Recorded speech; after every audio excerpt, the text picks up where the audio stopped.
our longtime friend Jim Peterson popped into the studio here. Of course, a well-known rancher and former state senate president, chairman of the U.S. Meat Export Federation at one time, also former president of the Montana Stockgrowers Association. Jim, great to see you here. Well, it's nice to be here. It's been a while. Thank you. It has been. Yeah, I'm getting a little hungry though because I've been thinking about your Wagyu beef talk that we were going to have here. So we got a couple minutes before the break, but then we'll talk more after the break. Of course, you're a rancher. I said the Lewistown area. You're out of Buffalo, but the Lewistown area, when we're talking KXLO radio country, that's a pretty big area. It is.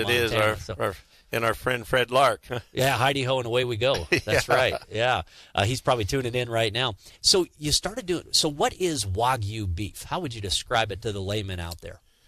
Well, Wagyu beef is a very unique high-end product that uses Japanese genetics to bring in a little bit of a different chemistry into the beef product. One, the fat. First of all, it's very high marbled fat. Almost all the beef, all that we have or sell at least, is prime, heavily marbled.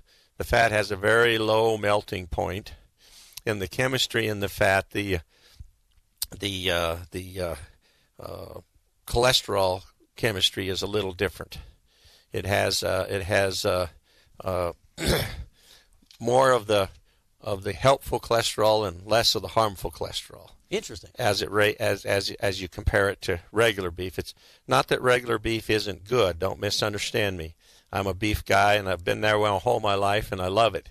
But Wagyu is a little bit different, and it has a little bit different chemistry in the beef, and has a little bit of the better cholesterol and a little less of the cholesterol they say is bad for you. And that marbling is what gives it the flavor, right? And the marbling gives it a very unique, smooth, buttery flavor, and it just melts in your mouth. And I say it's the best steak you'll ever eat. Really? Wow. All right. Well, I gotta try some of this stuff now. All right. Well, we're going to talk more about Wagyu beef here with Jim Peterson right after this quick break here on Montana Talks. The story came out. I think Tyler Manning with the Helena IR did a story a few days ago about how they're helping to bring Wagyu beef to the Treasure State. And Jim, yeah, really interesting stuff. I remember back in the days. In fact, I think I first got to meet you 18 or so years ago when I was working for former Senator Conrad Burns. And, of course, you were coming back, talking about issues important to stock growers. And I would also, in addition to working on the Hill, I would wait tables to pay for college. And so, back then, Kobe beef was kind of this, the big, on Pennsylvania Avenue, all the people dining at the fancy places. They Kobe beef was the hot thing. This is basically Kobe beef, but since it's grown here, you call it Wagyu, right? Yeah, that's the Kobe Wagyu is basically Japanese for Kobe beef, and so it's the American version of Kobe beef. It's not blessed by the rabbi, but it is the same genetics. I know a rabbi in Bozeman if you need to get it blessed. Well, we might need to on special occasions. Yeah, that's right. Yeah. And so you're actually selling this. You were telling me during the break that other folks have raised Wagyu and sold Wagyu, but this with what you're doing with the Stone Ranch Montana Wagyu, 100% sourced, raised everything, slaughtered everything right here in Montana. That's correct. It's an all Montana product. It's all owned by folks in Montana, locally owned, and it's all the cattle are born and raised in Montana. They're fed right here. They're processed right here, and we're marketing online. We have a online marketing a website, stoneranchmontana.com. That if somebody's interested, they can go right to that. It pops right up, tells the story. You can order online. We're shipping online every day this week. Christmas sales have been really good. This is a great Christmas gift if you want to give something. Filet mignon for Christmas. Yeah, if you want to give your dad or your granddad or your husband or wife a special treat that would go good at Christmas or New Year's, this would be a good start. We're not the first in Montana. I want to say that because the paper kind of led it to believe that we were the first ones. That's not the case. There are other people doing it, and there's other people been doing it a while. This is the first all Montana product that I'm aware of, and so we're pretty proud of it. It was a little bit of a risky venture. Bill Galt and I kind of kicked it around a number of times, and my daughter is the one that said, well, why don't we just do this? It looks to me like all the pieces are here for the pie. Let's just put the pie together. Let's get it done. So your daughter is the boss in your house, too, then, I see. Well, sort of, yeah. Yeah. My daughter, Jennifer James, and Daryl are kind of running the marketing side of the deal, and it's been very well accepted. We're real excited about it. It's just we're still kind of in the startup phase, but I've been very impressed with how well people like it and how well it's been received. Well, I think Montanans love this too. We love the ability to buy Montana products from Montana people that we know that are grown here, made here, everything. And that on top of that tastes really good. I'll have to try one of these out because I know, one of the best steaks I've had, aside from my Aunt Stephanie's steaks out of Fallon, Montana, off her ranch. I think one of the best ones I had was Fred Wacker's T-Bones at the T-Bone Classic for the Stockgrowers a few years ago. Yeah. You've been there, of course. So I'll have to give one of these a shot, too. I know a good cigar to go with afterwards. Yeah, I think Massard probably sells that, right? Yeah. I kicked off the show kind of joking around. Yeah, Brian Massard, I think he's got Reminisce Angus out of Dillon. He sells cigars, sells vodka, and sells beef, I think. Gorgeous vodka, sells some beef, and now he's got the Cattle Baron cigars. So, is that right? We enjoyed one of those at the Summit Cigar Lounge in Billings after their stock growers mixer last night. So, yeah, so having fun, of course. That's what these conventions are really all about. So you gave us kind of the layman's definition of Wagyu beef. Now, I know you got a lot of cattlemen listening right now. So cattleman to cattleman, talk about Wagyu beef and raising them and how they're different maybe from other breeds and genetics and all that. The Wagyu breed came to Montana primarily for breeding heifers.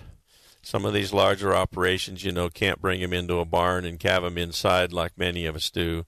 And so they needed a breed that would provide a real low birth weight and easy calving for heifers.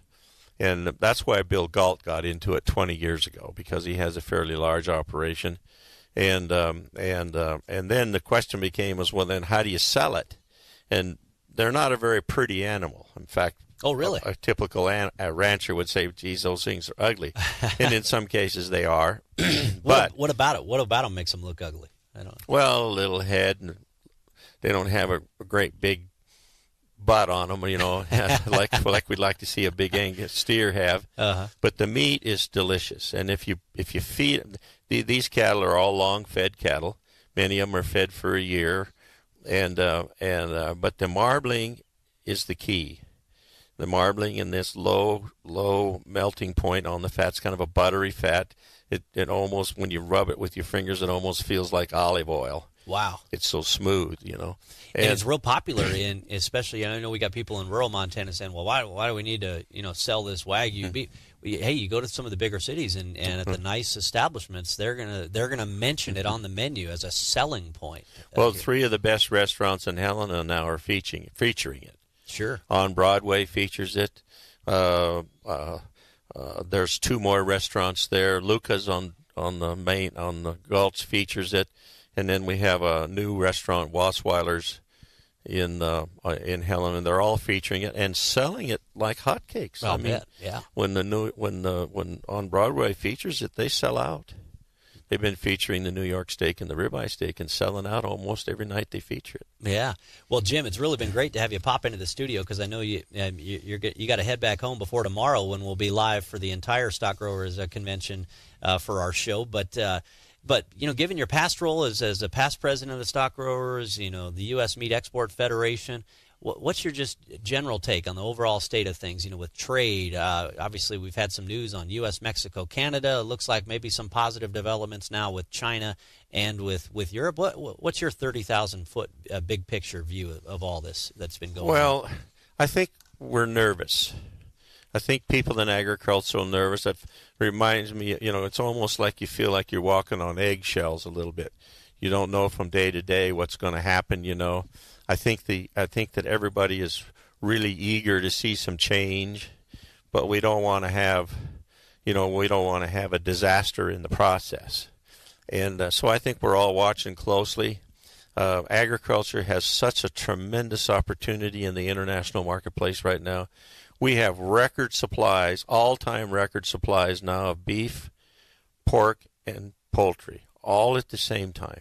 And yet we're selling it. It's moving, and we're holding the price. And particularly in beef, exports are saving the day right now. And we've got to continue we have the highest quality agricultural product of any country in the world, and the safest. Well, and we ought to be able to sell it internationally, and that's the key for us is international trade. Sure, yeah. Well, I can tell you, I was over in the Middle East last year and kind of living out on the economy, and there were some big grocery stores, and you can tell the difference in the beef between American beef versus the stuff that we were getting over there. I mean, huge difference in our the quality is of the getting beef. better every year. Yeah, the percentage of prime cuts is the highest it's ever been right now on regular beef. And, of course, as we talked, Wagyu, all the Wagyu we sell is 100% prime. Every carcass has been prime. Wow. Well, this is great stuff. StoneRanchMontana.com. Jim Peterson, always a pleasure. Thanks for popping into the studio, and maybe we'll see you later today as we tool around the Stockgrowers Convention today. Well, thanks a lot, Aaron. Thanks for inviting me to talk, and it's fun to see you again. Good to see you as well. Stop in anytime. You know where we're at.